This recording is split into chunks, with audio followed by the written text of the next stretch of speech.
Hey everyone, welcome to Magnet Brains. This is Barka Gupta, your computer educator for class 10. So students, हम पढ़ रहे हैं आपकी book information technology जिसका code है 402 और इस बुक का chapter effective communication. Last video में हमने इफेक्टिव कम्युनिकेशन को कंप्लीट किया था, उसके कुछ की फैक्टर्स पढ़े थे। सो होप आपको वो वीडियो अच्छी लगी होगी, समझ भी आया होगा कि क्या होता है इफेक्टिव कम्युनिकेशन। ओके, सो आज इस वीडियो में हम स्टार्ट करने वाले हैं 7 C's ऑफ इफेक्टिव कम्युनिकेशन। पहले हम जान लेते हैं थोड़ा सा कि इफेक्टिव कम्युनिकेशन क्या होता है। अब कम्युनिकेशन से तो आप सभी अवेयर है, ओके, हर कोई एक दूसरे के साथ कम्युनिकेट कर सकता है, बट वो कम्युनिकेशन इफेक्टिव कब होता है वो हमने सीखा था लास्ट वीडियो में। अब उस कम्युनिकेशन को इफेक्टिव करने के लिए हमें ये बहुत ध्यान रखना पड़ता है कि जिस पर्सन के साथ आप कम्युनिकेट कर रहे हो, जिस वे में आप कम्युनिकेट कर रहे हो और जिस तरीके से जिस मैसेज का आप यूज कर रहे हो उस तक पहुंचाने के लिए क्या रिसीवर भी उसी तरीके से समझ रहा है, क्या रिसीवर भी उसी तरीके से आपकी बात को समझ के एक्सेप्ट कर रहा है, रिस्पॉन्स कर रहा है, तब ये कम्युनिकेशन होता है इफेक्टिव। ओके, तो जिस इंटेंशन से सेंडर अपनी बात को बोलता है और उसी सेम मैनर में, उसी सेम इंटेंशन में यदि रिसीवर उस बात को समझ लेता है और प्रॉपर रिस्पॉन्स करता है, इट मींस कि जो कम्युनिकेशन है वो कैसा हो रहा है, इफेक्टिव हो रहा है। ओके, इसे कुछ की फैक्टर्स देखे थे हमने, कंटेंट, कंटेक्स्ट एंड प्रोसेस। अब आज इस वीडियो में हम डिस्कस करेंगे 7 C's के बारे में। अब ये 7 C's क्या है जो आपको इस डायग्राम में भी शो हो रहा है। बात करते हैं 7 C's की, तो इसको समझने के पहले आप एक बात बहुत ध्यान से समझ लीजिए कि जिस पर्सन के अंदर ये 7 C's होते हैं, मतलब जो पर्सन अपने कम्युनिकेशन के टाइम पर जब वो कम्युनिकेट कर रहा है और इन 7 C's का बहुत ध्यान रखता है, वो पर्सन एक इफेक्टिव कम्युनिकेशन कर सकता है। उसके अंदर एक इफेक्टिव कम्युनिकेशन स्किल्स डेवलप्ड होते हैं। ओके, अब बात करते हैं 7 C's की। इट मींस ये 7 प्रिंसिपल्स हैं कम्युनिकेशन के, जिसमें correct, complete, concrete, concise, coherent, courteous and clear. ये सारे जो वर्ड्स मैंने बताए ये सब C से स्टार्ट हो रहे हैं और ये 7 C's इसीलिए हैं क्योंकि ये जो वर्ड्स मैंने अभी आपको बताए हैं, correct, complete, concise, coherent, courteous and clear, these are the 7 C's of communication. So आज इस वीडियो में हमें इन्हीं सारे 7 C's के बारे में बात करनी है और क्यों ये सारे 7 C's इंपॉर्टेंट है। ओके, कम्युनिकेशन के टाइम पर यदि ये 7 C's प्रेजेंट होते हैं तो कैसे हमारा कम्युनिकेशन इफेक्टिव होता है सीखेंगे। चलिए स्टार्ट करते हैं। So 7 C's are also known as 7 principles of communication. 7 C's को हम क्या बोलते हैं, कम्युनिकेशन के 7 प्रिंसिपल्स। हमारी लाइफ में जब आप कम्युनिकेशन करते हो, चाहे आप प्रोफेशनली कम्युनिकेशन कर रहे हो या फिर आप पर्सनली किसी फैमिली में फैमिली फ्रेंड्स के साथ कम्युनिकेशन करते हो, पेरेंट्स के साथ कम्युनिकेट करते हो, बाहर किसी के साथ कम्युनिकेट करते हो, तो वो उस टाइम पर जब आपको जिन प्रिंसिपल्स को यूज करना है वो यही 7 C's प्रिंसिपल्स होते हैं। क्या बताया मैंने अभी आपको, complete, clear, concise, coherent, okay, consistent and this. Now it helps us to focus our thoughts and ideas for effective communication. These principles serve as checklists to communicate more effectively and are applicable for both verbal and non-verbal. अब communication की methods हमने देखी थी, कौन कौन से methods थी, verbal, non verbal and visual. Okay, तो ये जो 7 C's आज हम पढ़ने वाले हैं ये हम दोनों तरीके पे, मतलब जो दोनों मेथड्स हमने देखी थी उन दोनों मेथड्स पे एप्लीकेबल है, चाहे आप वर्बली कम्युनिकेट कर रहे हो या फिर आप नॉन वर्बली कम्युनिकेट कर रहे हो। वर्बल कौन कौन से कम्युनिकेशन हो गए, ओरल, रिटन एंड विजुअल। और नॉन वर्बल में क्या आता है, आपके body movement, gestures, facial expressions, ये सारी चीजें आती हैं। ओके, सो स्टार्ट करते हैं फर्स्ट C से। First C is clear. अब देखो, आप जो भी कम्युनिकेशन कर रहे हो वो कैसा होना चाहिए, it must be clear, it should be clear. Clear in the sense, suppose मैं आपको जो चीजें समझा रही हूं, यदि मैं क्लियर नहीं बोलूंगी, वर्ड्स क्लियर नहीं होंगे, ओके, जो मैं समझाना चाह रही हूं वो सही तरीके से नहीं होगा, तो क्या आपको समझ में आएगा, नहीं आएगा। तो पहला जो C है वो है क्लियर। इट मींस जो भी कम्युनिकेशन हो रहा है वो कैसा होना चाहिए, क्लियर होना चाहिए। जो वर्ड्स आप यूज कर रहे हो, जिस लैंग्वेज को आप यूज कर रहे हो वो क्लियर होनी चाहिए, सही होनी चाहिए, रिसीवर को समझ आनी चाहिए। The main point is, so clarity is the main factor in clear C's is also about avoiding the use of complex words, sentences and confusing language. आपको क्या करना है, यदि आप चाहते हो कि आपके कम्युनिकेशन में क्लैरिटी हो तो आप कॉम्प्लेक्स वर्ड्स का यूज मत करो, आप एक सही लैंग्वेज का यूज करो, सेंटेंस सही से प्रॉपर बनाओ, ओके, जिससे कंफ्यूजन ना हो आपकी कम्युनिकेशन में। So the message can be conveyed effectively if the sender has clarity in his thoughts. यदि सेंडर जो आपको मैसेज सेंड कर रहा है उसके थॉट्स में क्लैरिटी है, वो जो बोल रहा है वो क्लियर बोल रहा है, वर्ड सही है, इट मींस कि जो मैसेज कन्वे हो रहा है वो एकदम करेक्ट वे में कन्वे हो रहा है. Clear? The message should be easily understood. अब क्लियर कन्वे हो रहा है, वर्ड सही है, लैंग्वेज सही है, तो रिसीवर उसे कैसे लेगा? इजीली समझ में आ जाएगा, है ना, उसको इजीली अंडरस्टूड होगा. Okay, now the message should have a single गोल. अब ये भी ध्यान रखना चाहिए कि जिस मैसेज को आप कन्वे कर रहे हो, जो कम्युनिकेशन कर रहे हो, उसका जो गोल है वो सिंगल हो. ऐसा नहीं है कि आप बात किसी और टॉपिक पे कर रहे हो और बहुत सारी चीजें आपके माइंड में चल रही है, आप उससे रिलेटेड भी बात कर रहे हो. ओके, तो जब भी आप कम्युनिकेशन करो तो आपका जो गोल होता है, आपका जो एम होता है कम्युनिकेशन करने का, वो सिंगल होना चाहिए. बहुत सारे आइडियाज का मिक्सचर नहीं होना चाहिए. So this is how about the first C, clear. वो आपको समझ में आया होगा. क्लियर का यदि हम एक वर्ड में बात करें, क्लैरिटी. Clear means clarity. जो भी आप बात कर रहे हो वो क्लैरिटी के साथ होनी चाहिए, क्लियर होनी चाहिए. ओके, वर्ड्स जो आप बोल रहे हो वो सब सही होने चाहिए. अब नेक्स्ट सी जो है वो है कॉन्साइज. कॉन्साइज का हिंदी में यदि बात करें हम तो स्मॉल, प्रिसाइज. ओके, अब जैसे आपको एक इंग्लिश में आता है, एक पैराग्राफ राइटिंग जैसा कुछ होता है जिसमें आपको क्या करना होता है कि लार्ज लाइंस में आपके सामने डेटा लिखा होता है, उसको आपको प्रिसाइज वे में शो करना है. यदि हम पैराग्राफ राइटिंग की बात करते हैं तो वहां पे आपको टॉपिक देना होता है, टाइटल देना होता है. तो टाइटल कैसा होना चाहिए? प्रिसाइज होना चाहिए, जो उस पैराग्राफ पे सूट करता हो. ओके, आपको उस पैराग्राफ से हटकर कोई टाइटल नहीं देना होता है. सभी ने अनसीन पैसेज पैराग्राफ दिया, समझ में आता है ना, इंग्लिश में पढ़ा है ना, इंग्लिश ग्रामर में. तो वहां पे हम एक चीज होती है कि आपको जो पैराग्राफ दिया हुआ है उसको आपको प्रिसाइसली शो करना है, प्रिसाइसली 4 या 3 लाइंस में लिखना है. ओके, तो उस चीज को हम बोलते हैं प्रिसाइज. तो यहां पे जब आप कन्वर्सेशन कर रहे हो, आइदर आप वर्बल कन्वर्सेशन कर रहे हो या नॉन वर्बल कम्युनिकेशन कर रहे हो, उस टाइम पे जो थॉट्स हैं आपके, जो आइडियाज हैं, उन्हें आप कैसे शो करो? प्रिसाइज वे में शो करो. जितना कम वर्ड्स में आपका कम्युनिकेशन होगा उतना ज्यादा अच्छा और इफेक्टिव आपका कम्युनिकेशन होगा. Okay, the fewer the words, the more impressive and effective the communication. तो concise का मतलब क्या हुआ? Fewer the words and the impressive the communication. बस आप जो मैं वर्ड्स बता रही हूं इनको ध्यान में रख के चलोगे तो आप किसी भी तरीके का आंसर को इससे रिलेटेड लिख सकते हो एग्जाम में. Okay, avoid fillers like sort of, like, basically, make the speech impressive. इस तरीके के वर्ड्स आपको यूज नहीं करना है. क्लियर? अब जैसे बार बार आपने देखा होगा बहुत से लोग लिटरली वर्ड यूज करते हैं, यू नो, ऐसा वर्ड यूज करते हैं, again and again literally, you know, by the way. So ये वर्ड, इस तरीके के वर्ड्स को हमें क्या करना है? अवॉइड करना है. Okay, again and again repeatedly task, जो रिपीटेडली वर्ड्स होते हैं उन्हें अवॉइड करना है. कब? जब आप कॉन्साइज को यूज कर रहे हो अपने कम्युनिकेशन में. The message must be precise and to the point. First, short and brief message. आपका मैसेज शॉर्ट और ब्रीफ होना चाहिए ताकि रिसीवर जो है उसे अटेंशन फुली समझ सके, उस पर इंटरेस्ट अपना शो कर सके. Every word used should be meaningful. जिन वर्ड्स का आप यूज कर रहे हो वो मीनिंगफुल होना चाहिए. तो क्या 3 मेन पॉइंट हुए कॉन्साइज के? कि precise and to the point, आपका जो मैसेज है वो शॉर्ट और ब्रीफ हो, और मीनिंगफुल वर्ड्स का आप यूज करो. इट मींस कि आपका मैसेज कॉन्साइज है. Okay, next is concrete. अब कॉन्क्रीट का मतलब क्या होता है? कॉन्क्रीट का मतलब होता है कि जो मैसेज आप कन्वे करने वाले हो वो बिलीवेबल हो, क्रेडिटेबल हो. ओके, मतलब सेंडर और रिसीवर जिनके बीच में कम्युनिकेशन हो रहा है, तो वो जो भी बात कर रहे हो वो एक दूसरे पे ट्रस्ट करते हो. आपकी जो बात है, जो आप आइडियाज व्यू शेयर कर रहे हो वो ट्रस्ट वाला हो, बिलीवेबल हो. ओके, कुछ गलत ना हो उसमें. तो अब बात करते हैं कंक्रीटनेस की. It means communication that is believable and creditable. Okay, तो ये 2 मेन पॉइंट है जिससे आपको कंक्रीटनेस क्लियर होगा कि जो आपका कम्युनिकेशन है वो बिलीवेबल होना चाहिए और क्रेडिबल होना चाहिए. ओके, इट मींस आपका जो कम्युनिकेशन है वो ट्रस्ट क्रिएट करे सेंडर और रिसीवर के बीच में. Concrete communication being specific and clear rather than vague और जनरल. ओके, कंक्रीट जो कम्युनिकेशन होता है वो स्पेसिफिक होता है और क्लियर होता है. क्यों? क्योंकि वो एक ट्रस्ट के साथ में बात हो रही होती है 2 पर्सन्स के बीच में. अब बात करते हैं क्या फैक्ट्स एंड फिगर्स यहाँ पे होने चाहिए. इसको एक एग्जांपल से और अच्छे से समझ लेते हैं. क्या होता है, सपोज एक सेल्स पर्सन है. अब वो सेल्स पर्सन क्या सेल कर रहा है? कोई प्रोडक्ट को सेल कर रहा है किसी कस्टमर्स को.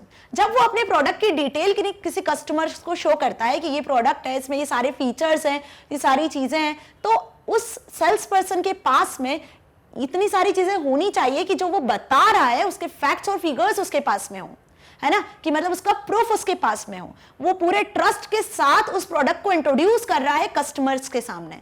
क्लियर? तो क्या वो प्रोडक्ट में जो फीचर्स बता रहा है वो एक्चुअल है, उसके फैक्ट्स, उसके फिगर्स, उसका एविडेंस, वो सारी चीजें उस सेल्स पर्सन के पास है, तभी तो वो बिलीवेबली, ट्रस्टफुली इतने अच्छे से उस प्रोडक्ट को एक्सप्लेन कर पा रहा है कस्टमर को।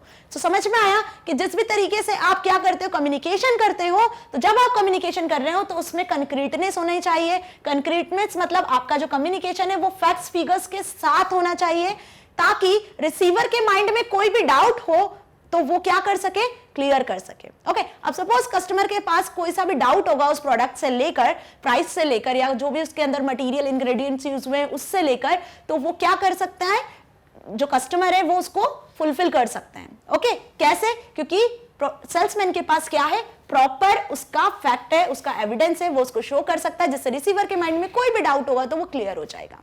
बात समझ में आई? In case of written communication, citation, references and source of information must be given to increase credibility. अब इस पॉइंट को ध्यान से समझिए, यहां पर बात हो रही है रिटन कम्युनिकेशन की। अब रिटन कम्युनिकेशन इट मींस कि सपोज आपको कोई पैराग्राफ लिखना है, ओके, किसी भी टॉपिक पे कोई पैराग्राफ लिखना है। अब जब आप कोई पैराग्राफ लिख रहे हो तो आप उसमें कोई टैगलाइन का यूज करते हो, ओके, या फिर हम बोल सकते हैं कोई स्लोगन का यूज करते हो। क्लियर? तो जब आप किसी स्लोगन का यूज करते हो तो स्लोगन का हमेशा किसी के थ्रू लिखा जाता है, किसी के थ्रू पहले से बनाया जाता है। तो आप वहां पर क्या करो, प्रॉपर साइटेशन और रेफरेंसेस का यूज करो। या सपोज आप कोई प्रोजेक्ट क्रिएट करते हो, तो प्रोजेक्ट जब आप बनाते हो तो प्रोजेक्ट में जो इन्फॉर्मेशन आप ले रहे हो वो इन्फॉर्मेशन आप कहां से ले रहे हो। सपोज आप इंटरनेट का यूज कर रहे हो, गूगल की कोई वेबसाइट का यूज कर रहे हो, आप किसी और बुक का यूज कर रहे हो, किसी ऑथर के कोई डायलॉग को यूज कर रहे हो अपने प्रोजेक्ट में, किसी इन्फॉर्मेशन को यूज कर रहे हो, तो हमेशा हमको जो साइटेशन है या सोर्स ऑफ इंफॉर्मेशन है वो मेंशन करनी पड़ती है जब आप रिटर्न कम्युनिकेट कर रहे हो। तो ये जो दोनों पॉइंट मैंने आपको बताया कंक्रीटनेस के, वो बेस्ड है आपके वर्बल और नॉन वर्बल कम्युनिकेशन पे। सो होप आपको कंक्रीटनेस अच्छे से क्लियर हुआ होगा। कंक्रीटनेस में आपको जिस पे ध्यान रखना है मेन पॉइंट पे, वो है बिलीवेबल एंड क्रेडिबल। यहां पर आपके पास प्रूफ होना चाहिए कि आप जो कम्युनिकेट कर रहे हो, जो चीजें आप बता रहे हो, वो उसके फैक्ट्स एंड फिगर्स आपके पास में होना चाहिए और वो सही है, ट्रस्टवर्दी है। Okay, next is correct. देखिए, अब करेक्ट क्या हुआ, क्लियर और करेक्ट दोनों में डिफरेंस है। क्लियर यानी स्पष्ट, करेक्ट यानी सही। स्पष्ट और सही में बहुत डिफरेंस है। करेक्ट मतलब यहां जो कम्युनिकेशन आप कर रहे हो, जो इंफॉर्मेशन आप दे रहे हो रिसीवर तक, वो बिल्कुल सही होनी चाहिए, किसी भी तरीके की इसमें मिस्टेक नहीं होनी चाहिए, कोई गलत इंफॉर्मेशन आप प्रोवाइड ना कर दो, वो होता है करेक्ट। रिसीवर जो आपकी बात सुन रहा है उसके माइंड को पढ़कर आपको अपनी बात को रखना है, ओके, कि वो किस तरीके से समझेगा, आप किस तरीके से उसको स्पेसिफाई करोगे अपने इंफॉर्मेशन को। सो यहाँ पे करेक्ट में बात आ जाती है जिस पॉइंट की, जिसे आपको याद रखना है, वो है accuracy. Accuracy is an important element of communication, it avoids miscommunication. Correct का मतलब यह है कि आप किसी तरीके का मिसकम्युनिकेशन क्रिएट तो नहीं कर रहे हो जब आप कम्युनिकेट कर रहे हो, तो आपको हमेशा एक्यूरेसी को मेंटेन रखना है। एक्यूरेसी को मेंटेन रखना है, इट मींस आपको हमेशा कैसे कम्युनिकेट करना है, पॉजिटिव वे में कम्युनिकेट करना है। ओके, करेक्ट लैंग्वेज का आपको यूज करना है, प्रॉपर ग्रामर होनी चाहिए, जो वोकैबुलरी आप यूज कर रहे हो वो सही होनी चाहिए, जो सेंटेंस आप फॉर्म कर रहे हो वो सही होने चाहिए। It should be ensure a proper response. जब आप इन सभी तरीकों का अच्छे से यूज करोगे तो आपको रिसीवर से जो रेस्पॉन्स मिलेगा वो भी कैसा होगा, प्रॉपर रेस्पॉन्स होगा। इसका एग्जाम्पल आप देख सकते हो, जैसे यहां पे मैंने लिखा हुआ है, यदि आप कुछ लिखते हो, रिटर्न कम्युनिकेशन करते हो, तो आप इट्स को इस तरीके से लिखते हो, तो ये करेक्ट वे नहीं होता है। करेक्ट वे क्या होता है इट्स को लिखने का, आईटी लिख के अपोस्ट्रोफी एस लिखते हैं, देन हम एस लिखते हैं, तो this is the correct way. Okay, तो हमेशा जब आप कम्युनिकेट कर रहे हो तो आपको क्या करना है, करेक्ट वे का यूज करना है। Okay, While writing, correct spelling, punctuation should be applied। यदि आप लिखकर कम्युनिकेट कर रहे हो, कोई लेटर लिख रहे हो, एप्लीकेशन लिख रहे हो, तो आपको क्या याद रखना है कि आपकी स्पेलिंग करेक्ट हो, पंक्चुएशन सही हो। Okay, the facts and figures you should to be correct.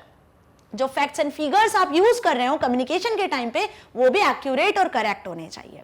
तो अभी करेक्ट का मतलब समझ में आया, कंक्रीट अलग है, करेक्ट अलग है। जिस जिस बातों पे मैंने आपको बताया है, जिन जिन वर्ड्स पे मैंने आपको फोकस किया, उन वर्ड्स को अपने माइंड में बहुत ध्यान रखना। ओके, तभी आप इन सारे 7 C's को अच्छे से समझ पाओगे। Next is coherent. अब देखिए कोहेरेंट क्या होता है। कोहेरेंट का मतलब है कि जब आप कम्युनिकेट कर रहे हो तो अपनी वॉइस को बिल्कुल करेक्ट रखो, आपकी जो फ्लुएंसी है वो सही होनी चाहिए। ओके, या हम बोल सकते हैं जो लॉजिक्स, आप जिस लॉजिक्स के बेसिस पे बात कर रहे हो वो सही होने चाहिए। लॉजिक्स एंड मेक सेंस, जो भी आप बोल रहे हो उसका कुछ सेंस होना चाहिए, है ना। मतलब आपको कोई भी ऐसी बात नहीं बोलनी है जिसका कोई सेंस नहीं है। Clear? All sentences in written communication should be connected to the relevant of the main topic. जिस टॉपिक पे आप बात कर रहे हो आपको टॉपिक से हटके बात नहीं करनी है। जिस टॉपिक पे आप लिख रहे हो पैराग्राफ, तो आपको उस टॉपिक से रिलेटेड ही सारी चीजों को लिखना है। ओके, तो वो कहलाता है कोहेरेंट। कोहेरेंट का मतलब आपको मेन टॉपिक पे, अपने मेन गोल पे ध्यान रखना है, उससे हटके आपको कोई कम्युनिकेशन नहीं करना है। क्लियर हुआ? अब क्या ध्यान रखना है आपको? Check if the message organised logically as the smooth flow और प्रॉपर सीक्वेंस। जो बात आप कर रहे हो एक सीक्वेंस में फॉलो करो, एक सीक्वेंस में कहो, फ्लो सही होना चाहिए। Check you have not tried to cover many points and not deviated from the main topic. आपको ऐसे बहुत सारे पॉइंट्स का यूज नहीं करना है, आपको सिर्फ ऐसे पॉइंट्स का यूज करना है जो आपके टॉपिक से रिलेटेड हो, जो टॉपिक से हटकर ना हो। मतलब रिसीवर आपकी बात को फुली अटेंशन से सुन सके। ओके, ये है कोहेरेंट। Next is complete. अब देखिए कंप्लीट क्या होता है। नेक्स्ट सीज जो है 7 सीज, कंप्लीट का मतलब है पूरी तरीके से, सही तरीके से। मतलब जो आप मैसेज कन्वे कर रहे हो वो कंप्लीट होना चाहिए। ओके, जो भी बात समझाने जा रहा है सेंडर, कन्वे करने जा रहा है जो मैसेज, वो कंप्लीट हो ताकि रिसीवर उसको अच्छे से समझ सके, उसके माइंड में कोई डाउट ना हो। ओके, अब कैसे डाउट ना हो? जैसे सपोज हम बात करते हैं message complete will have all the information receiver needs to know. Receiver जो बातों को समझना चाहता है, जानना चाहता है, वो सारी बातें आपके मैसेज में होनी चाहिए। That is known as complete message. आया समझ में? To ensure that message is complete, if it is essential to think the question of receiver might have when received the message. अभी सपोज मैं आपको समझा रही हूं, आपके माइंड में भी कुछ ऐसे क्वेश्चंस होंगे जो आपको मुझसे पूछना होंगे, ओके, जो आपको समझ नहीं आ रहे होंगे, लेकिन मैं अपनी तरफ से पूरी कोशिश करूंगी कि जो मैं समझा रही हूं वो आपको अच्छे से समझ में आ सके, आपके माइंड के सारे डाउट क्लियर हो सके। So that is known as complete, कि आपकी बुक में जितना लिखा है मैं वो सारी चीजें आपको वर्ड टू वर्ड, एक एक चीज एग्जाम्पल के साथ एक्सप्लेन कर सकूं ताकि आपके माइंड में कोई भी डाउट ना रहे। That is called complete communication. Okay, and this is the 7th C. Now it should answer all the queries in the mind of the receiver to obtain a better response and understanding from him.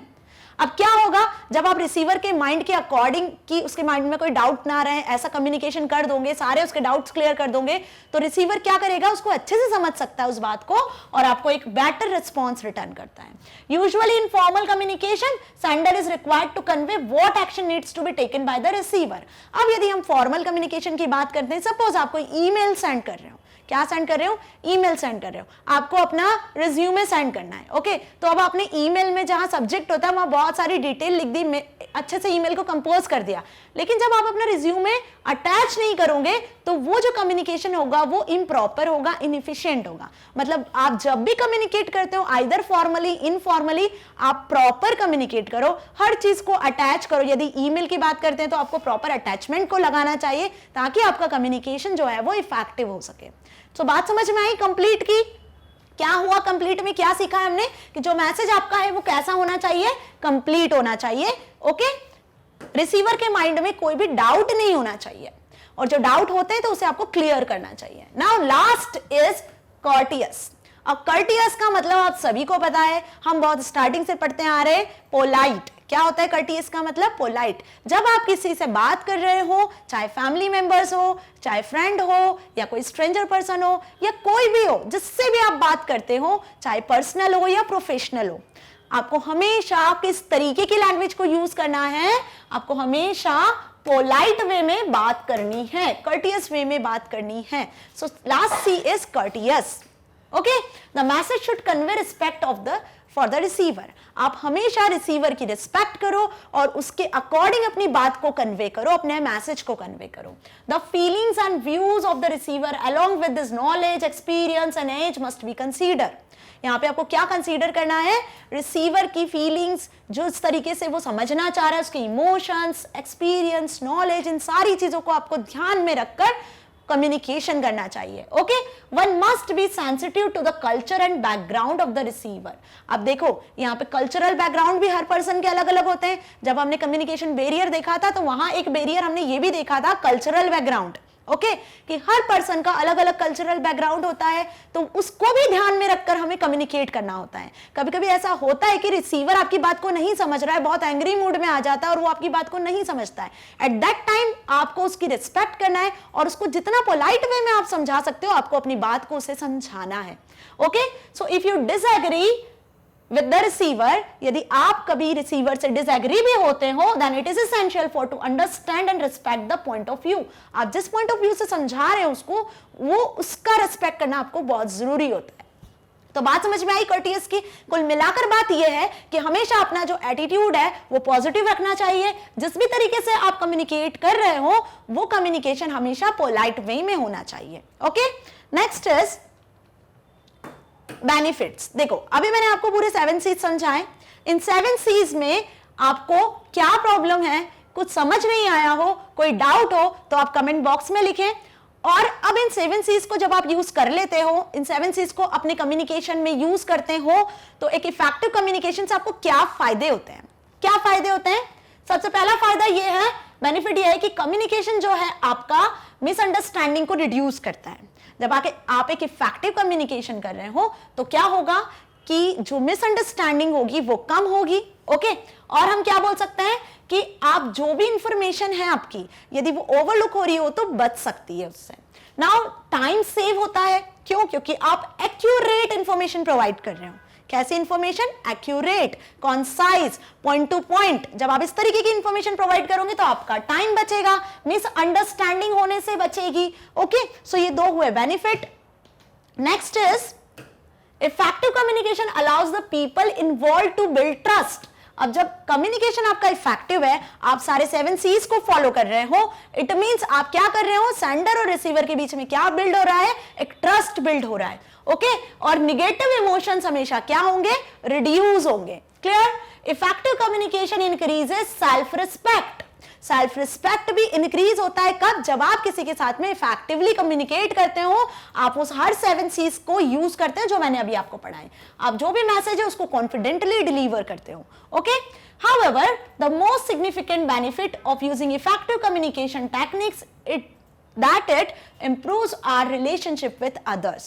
तो क्या conclusion निकला इन 7 C's का जो हमने पढ़ा?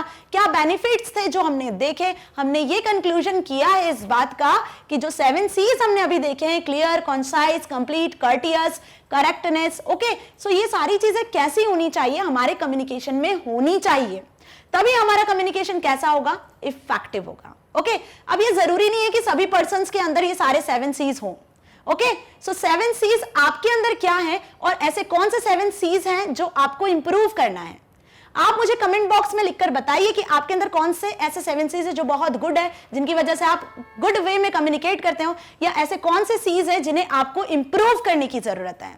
Clear? तो आप जल्दी से कमेंट बॉक्स में मुझे लिखकर बताइए कि आपको और कौन से ऐसे कम्युनिकेशन स्किल्स के 7 C's है जिन्हें इंप्रूव करने की नीड है। क्लियर? यदि कोई आपको डाउट है तो आप कमेंट बॉक्स में लिख सकते हो। इसी के साथ हमारा ये वीडियो लेक्चर फिनिश होता है। होप आपको अच्छे से समझ में आया होगा कि हमारी लाइफ में इफेक्टिव कम्युनिकेशन के लिए 7 C's की कितनी इंपॉर्टेंस है। ओके, सो नेक्स्ट वीडियो में मिलते हैं हम आपके नेक्स्ट पार्ट, असेसमेंट पार्ट के साथ में। मैग्नेट ब्रेन्स आपको 100% फ्री एजुकेशन प्रोवाइड कर रहा है। यदि आपको मेरे वीडियो लेक्चर्स अच्छे लगे तो आप magnetbrains.com से इसे एक्सेस कर सकते हो। सिंपल, आपको कुछ नहीं करना है, अपनी क्लास को सिलेक्ट करना है। क्लास सिलेक्ट करने के साथ में आपको सब्जेक्ट सिलेक्ट करना है, IT 402 कोड। यहाँ नीचे मेरे आपको सारे वीडियो लेक्चर्स मिल जाने हैं। सिंपल, इस तरीके से आप वीडियो लेक्चर को एक्सेस कर सकते हो। ओके, सो मिलते हैं नेक्स्ट वीडियो में असेसमेंट पार्ट के साथ। Stay here, stay happy. Thank you so much.